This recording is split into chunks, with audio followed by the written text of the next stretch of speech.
गायत्री देवी को अंदाजा भी नहीं था कि उसका झूठ इतनी जल्दी पकड़ा जाएगा। वहीं सेक्रेटरी की आंखों में अभी तक गुस्सा भरा हुआ था। आप दोनों जिस कंपनी में काम कर रहे हैं उसी को मिलकर लूट रहे हैं। आपको शर्म आनी चाहिए। आपकी इन करतूतों की वजह से आपको जेल भी हो सकती है, इस बात का अंदाजा भी है आप दोनों को। अपनी बात पूरी कर सेक्रेटरी कॉन्फ्रेंस रूम में बैठे सभी लोगों को देखने लगी और अगले ही पल गेट से बाहर निकल गई। सेक्रेटरी के जाते ही कॉन्फ्रेंस रूम में सन्नाटा छा गया। गायत्री देवी और नील किसी से आंखें नहीं मिला पा रहे थे। वहीं अवनी को अपने कानों पर यकीन नहीं हो रहा था। उसके कानों में कुछ समय पहले गौतम की कही हुई बातें गूंज रही थी। सभी की नजरें नील और गायत्री देवी पर टिकी थी। उन्हें देखकर सभी एक दूसरे के कान में खुसुर फुसुर करने लगे और फिर कुछ ही देर बाद सभी लोग एक एक कर कॉन्फ्रेंस रूम से बाहर निकल गए। अवनी को अभी तक अपनी आंखों पर यकीन नहीं हो रहा था। वो भी सभी के साथ कॉन्फ्रेंस रूम से बाहर निकल गई। वहीं दूसरी तरफ नील अपने गुस्से पर काबू नहीं कर पा रहा था और साथ ही गायत्री देवी भी हैरान थी। आखिर ये सब हुआ कैसे? एक रात में आखिर चेयरमैन का मूड कैसे बदल गया? जरूर इसके पीछे कोई ना कोई है। हाँ, और मैं जानता हूं कि कौन है। ये कहते ही नील गुस्से में गेट से बाहर निकल गया। उसका गुस्से भरा चेहरा देखकर गायत्री देवी तुरंत उसे रोकने के लिए पीछे पीछे चली गई। वहीं दूसरी तरफ अवनी की आंखों में खुशी साफ दिखाई दे रही थी।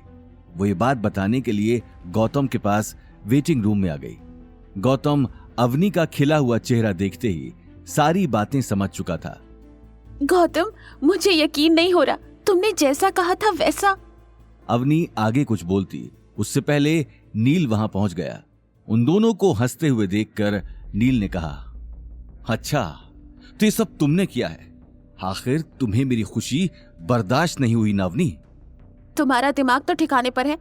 तुमने मेरा डिजाइन चुराया, धोखे से उस पर अपना नाम भी लिखा, और अब जब सच सबके सामने आया है तो इसका जवाब तुम मुझसे मांगने आए हो। हाँ, बताओ ऐसा क्या किया है तुमने रातों रात? कहीं ऐसा तो नहीं कि इस प्रोजेक्ट को लेने के चक्कर में तुमने चेयरमैन से कॉम्प्रोमाइज कर दिया हो? ये कहते हुए नील अवनी के पास आने लगा, लेकिन गौतम ने उसी वक्त गुस्से में उसके कंधे पर हाथ रख दिया। बस बहुत हुआ। इसके आगे अपने गंदे मुंह से अवनी के खिलाफ एक भी शब्द निकाला तो मैं तेरा क्या हाल करने वाला हूं वो तू सोच भी नहीं सकता। क्या करेगा? मारेगा? अबे तेरे जैसे मैं अपनी जेब में लेकर घूमता हूं। साले खुद की बीवी तो संभलती नहीं और मुझे धमकी दे रहा है। पता नहीं किस किस से अपना मुंह काला कराए फिर रही है।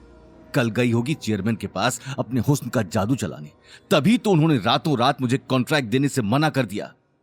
गौतम गुस्से में आग बबूला हो चुका था। उसने आव देखा न ताव और नील के चेहरे पर एक जोरदार घूंसा मार दिया। नील अगले ही पल जमीन पर गिर गया और उसकी नाक से खून निकलने लगा। साले तेरी ये हिम्मत! नील अपनी नाक से खून साफ कर गौतम को मारने के लिए आगे बढ़ा, लेकिन गौतम ने उसी वक्त कसकर उसका कॉलर पकड़ लिया। आगे एक भी शब्द बोलने से पहले सोच लेना, वरना ये तो कुछ नहीं है, तेरी इससे भी बुरी हालत होगी। अवनी ने पहली बार गौतम को इतने गुस्से में देखा था। उसने उसी वक्त आगे आकर गौतम का हाथ पकड़ लिया। गौतम छोड़ो, इस आदमी से मुंह लगने का मतलब है अपना मुंह खराब करना। चलो चलते हैं यहाँ से, चलो। ये कहते हुए अवनी गौतम को लेकर वहां से निकल गई, लेकिन उन दोनों को इस तरह लड़ते हुए देखकर ऑफिस में मौजूद सभी लोगों को बात करने का नया टॉपिक मिल चुका था। सभी एक दूसरे के कान में खुसुर फुसुर कर रहे थे, लेकिन नील बिना किसी बात पर ध्यान दिए अवनी और गौतम को जाते हुए देख रहा था। हाँ, निकल जाओ यहां से। गार्ड्स, निकालो इन दोनों को और आज के बाद यहां नजर ना आए ये दोनों। नील ये कहते हुए गुस्से में अपने कैबिन में जाने लगा, लेकिन तभी किसी ने उसके चेहरे पर एक जोरदार थप्पड़ रसीद कर दिया। थप्पड़ इतना तेज था कि कुछ सेकंड्स नील के आसपास अंधेरा छा चुका था। उसने जैसे ही घूम कर देखा तो सामने गायत्री देवी दिखाई दी। दादी सा, क्या हुआ? गायत्री देवी का चेहरा गुस्से से बुरी तरह लाल था।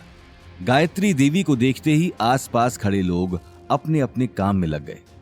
चुप, बिल्कुल चुप। इतना सब कुछ होने के बाद भी तुम्हारा पेट नहीं भरा जो ऑफिस के लोगों के सामने तमाशा कर रहे हो?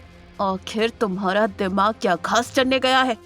सॉरी दादी सा, वो मैं गुस्से में था क्योंकि ये सब जिसने भी किया है मैं उसका पता कर लूंगी, इसीलिए तुम अब चुप रहो, कुछ नहीं करोगे। मैं खुद चेयरमैन के पास जा रही हूँ।